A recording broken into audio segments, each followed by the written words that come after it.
Hello friends, welcome to my YouTube channel. इस video में हम लोग प्रांत, सहप्रांत और परिसर का कंसेप्ट को क्लियर करेंगे। कहता है यदि यदि एक संबंध संबंध ई आर ए से बी में परिभाषित है, ठीक है, तो प्रांत प्रांत क्या हो जाएगा उसका? तो उसका प्रांत होगा संबंध संबंध आर के क्रमित युग्मों युग्मों के प्रथम घटक का अवयव घटक का अवयव। ठीक है, पहले परिभाषा समझ लेते हैं, उसके बाद एग्जाम्पल समझेंगे। ठीक है, परिसर क्या हो जाएगा? परिसर जैसे हम लोग इंग्लिश में रेंज भी कहते हैं, प्रांत को इंग्लिश में डोमिन डोमिन कहते हैं।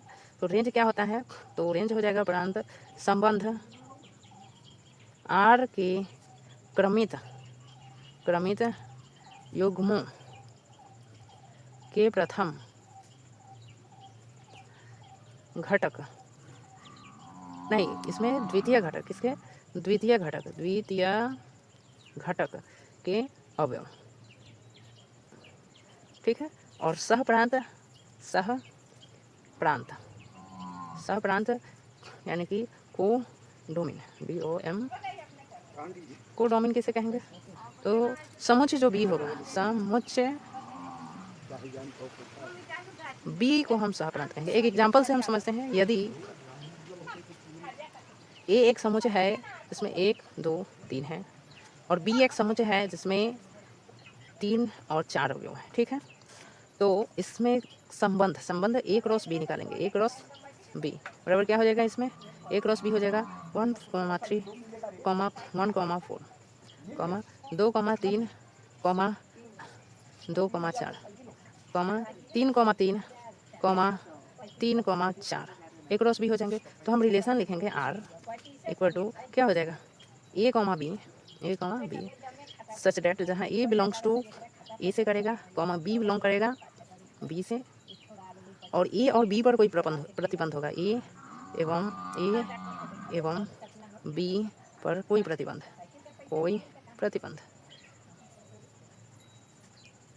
संबंध का ही एक तरह से मैथमेटिकल जो परिभाषा होता है, एक तरह से देखेंगे परिभाषा सो यही होता है। तो हम इसके लिए कर रहे हैं, एक एग्जांपल ले रहे हैं। ए कॉमा बी है, और जहाँ सच दैट ए बिलोंग कर रहा है ए से, कॉमा बी बिलोंग कर रहा है बी से, और जो ए है वो बराबर है B+1।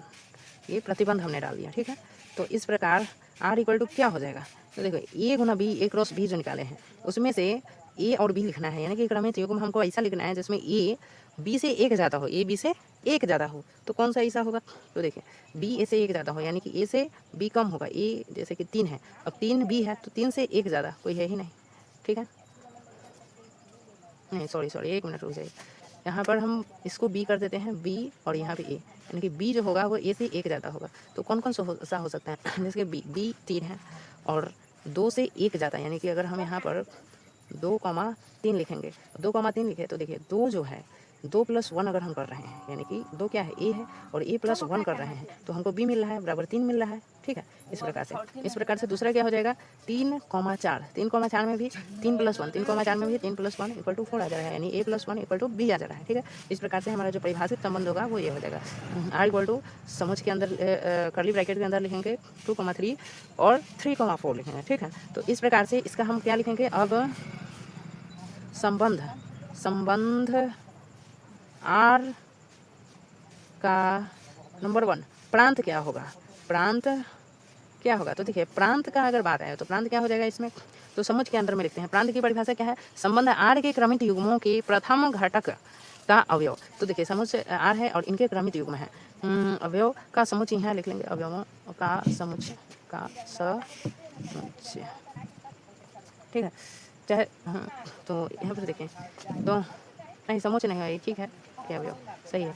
तो देखिए यहाँ प्रांत क्या हो जाएगा? समुच्चय सही है। यहाँ प्रांत क्या हो जाएगा? तो प्रथम अवयव क्रमित युग्म है और इसका प्रथम घटक, देखिए इसे हम प्रथम अवयव कहेंगे, और इसे द्वितीय अवयव, ये द्वितीय अवयव होगा। तो प्रथम अवयव क्या है, 2 है, और क्या है, और 3 है, तो 2,3 हो जाएगा प्रांत। दूसरा देखिए, अब दूसरा में आता है परिसर। परिसर क्या है, परिसर का परिभाषा अगर हम देखते हैं तो कहता है संबंध आर के क्रमित युग्मों के द्वितीय घटक के अवयव। परिसर संबंध आर के क्रमित युग्मों के द्वितीय घटक के अवयव। अब द्वितीय घटक के अवयव देखेंगे तो द्वितीय अवयव, तो द्वितीय घटक के अवयव यही है, द्वितीय घटक है। इसका अवयव क्या क्या हो जाएंगे, 3,4 कर्ली ब्रैकेट के अंदर लिखेंगे। और तीसरा देखिए, तीसरा है सहप्रांत। सहप्रांत जिसे हम लोग इंग्लिश में कहेंगे कोडोमेन। तो सहप्रांत क्या हो जाएगा, तो सहप्रांत हो जाता है कि समुच्चय बी को हम सहप्रांत कहेंगे। समुच्चय बी क्या है, देखिए समुच्चय बी है 3,4, तो 3,4 क्या हो जाएगा, सहप्रांत। तो चलिए दोस्तों, अगर आपको अच्छा से समझ में आया होगा तो आशा करते हैं कि बहुत अच्छे से समझ में आया होगा। समझ में आया होगा तो वीडियो को लाइक, सब्सक्राइब एवं चैनल को प्रमोट कीजिएगा, और अगले वीडियो के लिए कमेंट कीजिएगा कि आपको समझ में नहीं आ रहा है। हम उसे इंटरेस्टिंग वे में समझाने की कोशिश करेंगे। Thank you.